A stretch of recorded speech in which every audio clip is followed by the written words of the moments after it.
Kejadian pasal 30 ayat 1 sampai dengan 24.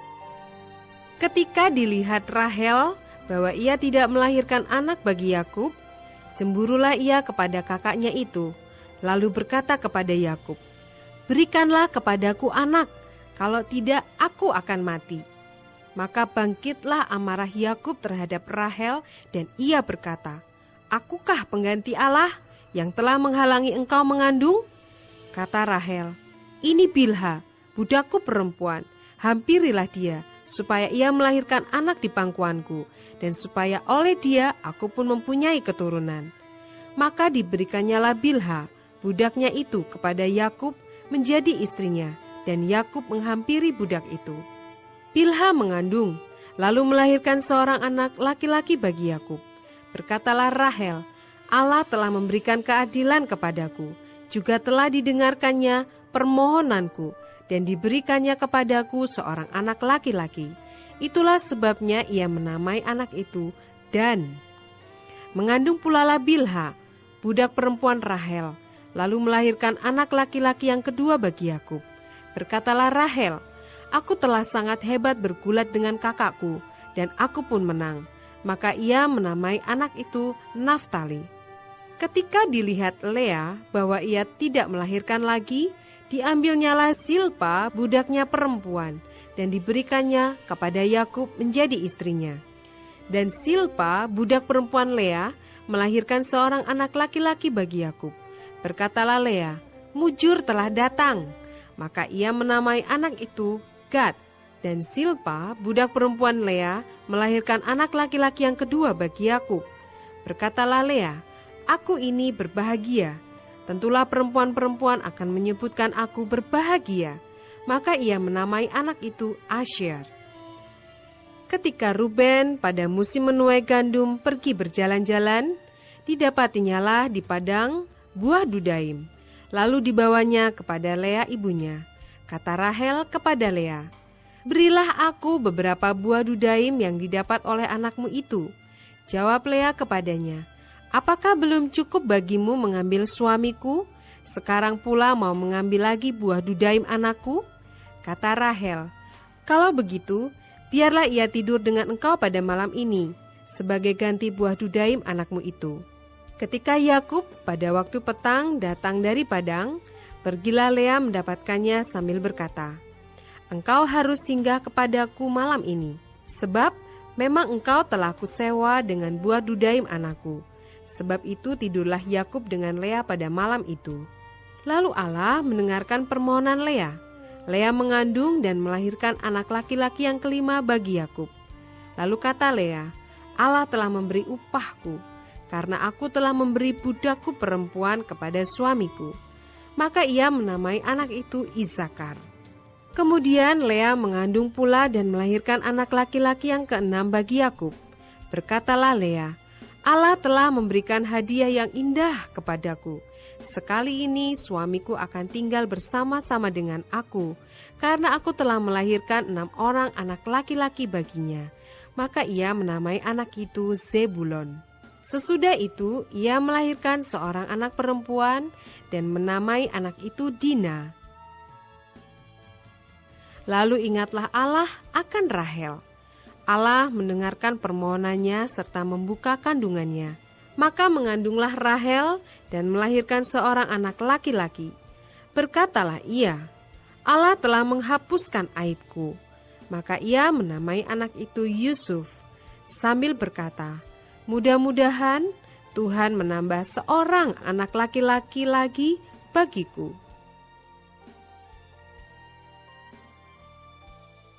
Ayat 25 sampai dengan ayat 43. Yakub memperoleh ternak.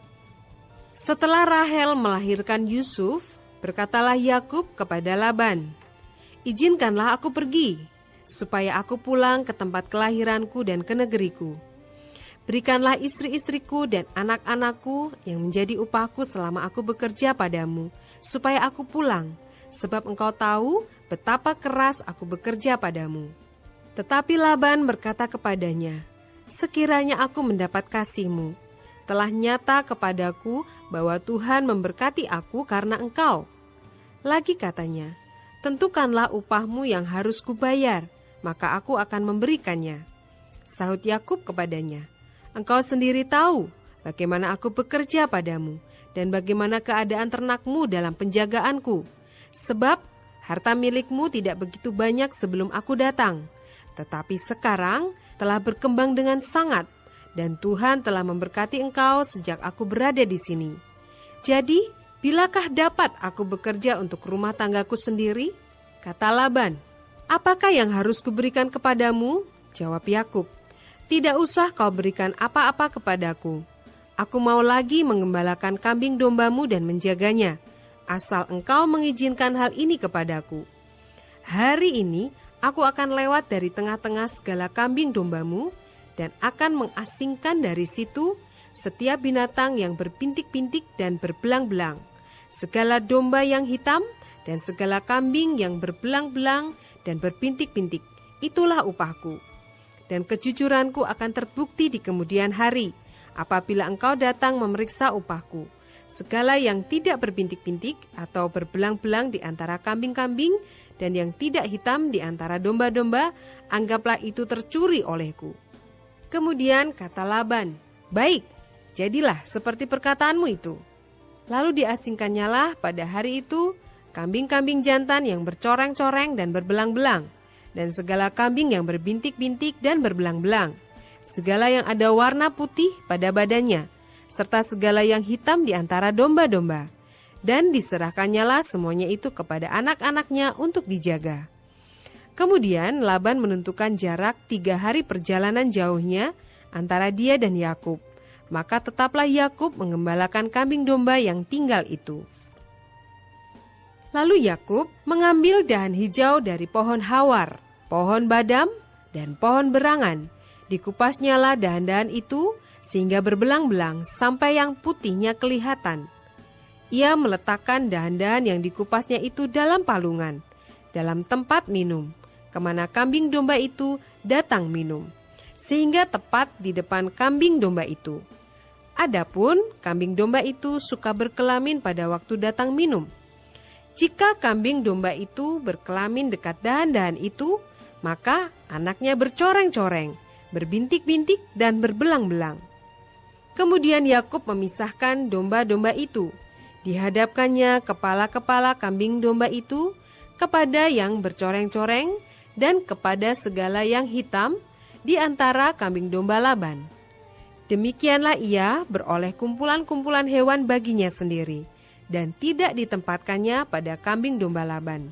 Dan setiap kali apabila berkelamin kambing domba yang kuat, maka Yakub meletakkan dahan-dahan itu ke dalam palungan di depan mata kambing domba itu, supaya berkelamin dekat dahan-dahan itu. Tetapi apabila datang kambing domba yang lemah, ia tidak meletakkan dahan-dahan itu ke dalamnya. Jadi hewan yang lemah untuk Laban dan yang kuat untuk Yakub. Maka sangatlah bertambah-tambah harta Yakub, dan ia mempunyai banyak kambing domba, budak perempuan dan laki-laki, unta dan keledai.